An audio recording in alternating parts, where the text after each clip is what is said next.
महाराष्ट्र, गोवा, तेलंगणामधून शेकडो भक्तगण वसुंधरा पायी दिंडीने नानीज धामकडे निघाले. जगद्गुरू रामानंदाचार्य नरेंद्राचार्यजी यांच्या प्रेरणेतून श्री क्षेत्र नानीज धाम ठिकाणी निघालेल्या या पायी दिंड्या जागतिक प्रदूषण जनजागृतीचा संदेश देत आहेत. जगद्गुरूंच्या सिद्ध पादुका घेऊन निघालेल्या आध्यात्मिक आणि सामाजिक जागरणाचा या पदयात्रांमध्ये ठिकठिकाणी मोठ्या उत्साहामध्ये स्वागत होत आहे. श्रींच्या पादुकांचे पूजनही केले जात आहे. एक पेड माँ के नाम असं म्हणत ठिकठिकाणी वृक्षारोपण केले जात आहे. पादुकांच्या दर्शनासाठी आणि महाप्रसादासाठी श्री क्षेत्र रामानंदाचार्य संप्रदायातर्फे ठिकठिकाणी स्वागत केले जात आहे. वसई मुंबईतून निघालेल्या दिंडीचे खेड येथे जिल्हा सेवा समितीतर्फे स्वागत करण्यात आले. भव्य पायी दिंड्या मुंबई ते नानीज धाम, पुणे ते नानीज धाम, नागपूर ते नानीज धाम, तेलंगणा ते नानीज धाम, गोवा ते नानीज धाम, परभणी ते नानीज धाम अशा निघाल्यात. या वसुंधरा पायी दिंड्यांचे जल्लोषात आणि उत्साहात ठिकठिकाणी स्वागत होत आहे.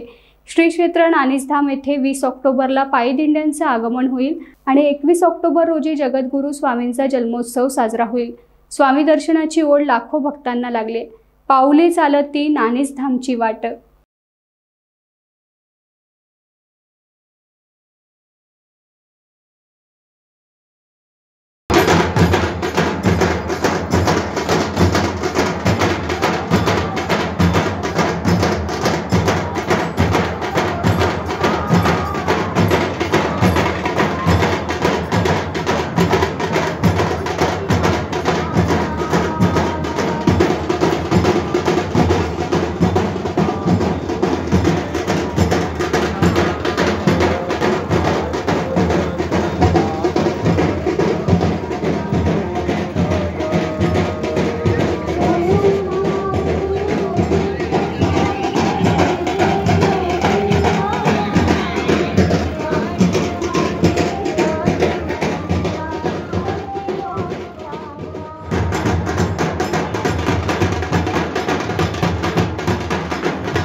लाईक करा, शेअर करा, सबस्क्राईब करा आणि बेल आयकॉन दाबायला विसरू नका.